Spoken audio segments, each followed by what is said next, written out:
Hi lovelies, karibu sana to my YouTube channel. My name is Glynis. Thank you so much for joining us if you're new here. If you're a returning viewer, asante sana. Like, I love you guys. We're about to hit 1,000 subscribers. I don't know if by the time this video goes up we will be at 1,000, but I appreciate you guys. You've seen me through this journey for over a year now, and I'm extremely grateful. Now, in today's video, we will be doing something that has been requested. So even before I get into that, I hope you guys have been enjoying the videos that I've been doing, because I talked to you guys extensively about the bar exams. And I also talked to you guys last week extensively about pupillage. So I hope those have been very helpful to you guys. And as I do today's video, it will be a quick run through of an email I got from one of you guys asking for some answers to some questions. So let's get into it.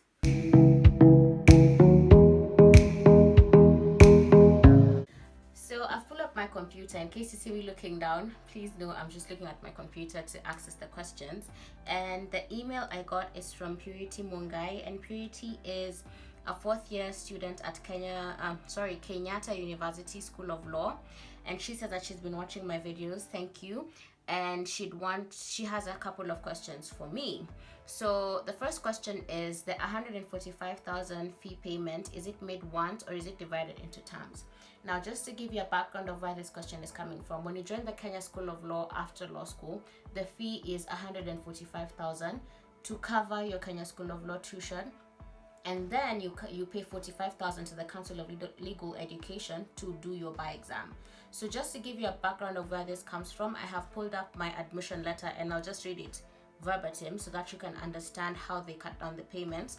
And there's a section that it says fees, and it says students shall pay non-refundable fees towards their training as set forth here under, and it's tuition fees per course unit, that is 9 units at 15,000, library fees per annum at 5,000, and pupillage supervision fees per annum 5,000. If you remember from last week's video, I talked about pupillage supervision, and I told you guys pupillage is still under Kenya School of Law, so that's where this is coming from.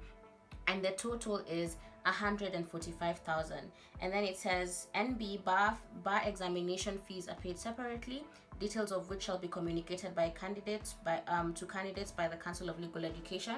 That's what I was saying earlier, the 45,000 that you pay to the Council of Legal Education, or whichever fee is at that particular time, you pay it to the CLE account.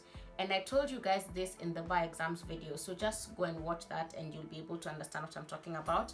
And then the most important part, it says that fees are payable at registration either in full or in 2 installments of 75% of total fee on registration and 25% balance on or before a certain date. So this was the date that we had been given. Now, please note that when you join Kenya School of Law, when you apply, you need to pay the 75%, and the 75% is upon application, but it's not 75% or the full amount. Once you pay the 75%, they accept your application. The 25% when we were in school was required before orals were taken on, and remember, oral exams happen at the second term of Kenya School of Law, because Kenya School of Law is 9 months.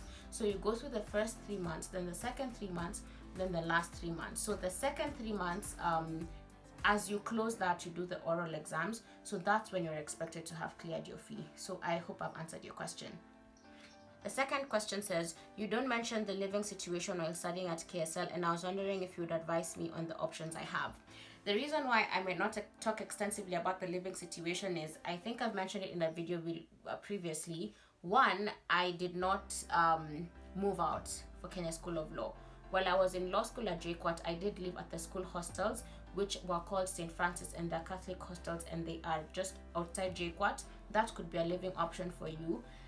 But for me, I didn't move out during Kenya School of Law. That's one, because one, we were in school for only 6 weeks, then we undertook the whole program online. So there was no need for me to have to get accommodation outside home because it was online, and I live in Nairobi, so I had no reason to move out.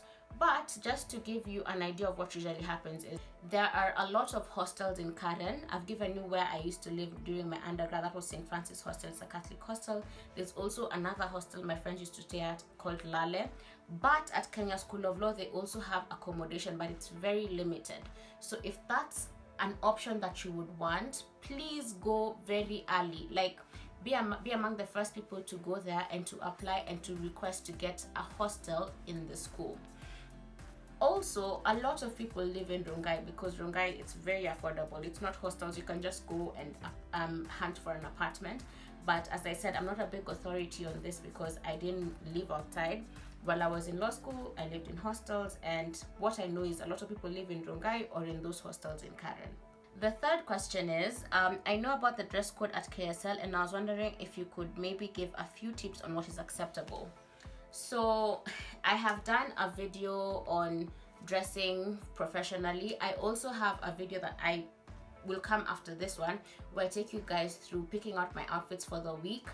And the thing about Kenya School of Law is, one, you should know that the security at the gate will always check if you are professionally dressed. And just to give you an idea, you just need to wear suits. Your blues, your blacks, your grays, in line with the advocates LSK dress code, because there is that requirement to look a certain way. You'll also be told this at orientation at Kenya School of Law, but even as you are preparing to join Kenya School of Law, just don't have any dresses or skirts which are above the knee because you'll be stopped at the gate. Don't have any crazy bright colors, you'll also be stopped at the gate. Make sure your hair is in one color, neutral color, and just so that you can understand what the dress code looks like, just go and read the LSK dress code and it will guide you on everything you need to know when it comes to dressing. I will also link past videos that I've done before that guide you on how to dress down below, and hopefully that will be the starting point of knowing what is required. The fourth question, which is the $1 million question, is working while at Kenya School of Law an option? What is the schedule like? So this is usually a bit difficult to answer, and as I say this, I will answer it in two ways. First of all, for me, during my first and second term, I didn't work at Kenya School of Law, but during third term, I got a job. Now, how Kenya School of Law works is you can either be in the morning classes, the afternoon classes, or the evening classes. The morning classes start from 9 to 1, the afternoon classes start from 2 to 6, the evening classes start from 6 to 8, and then you have class all through Saturday. So it's not impossible to find that there are people at the Kenya School of Law who are actually working while they are in school.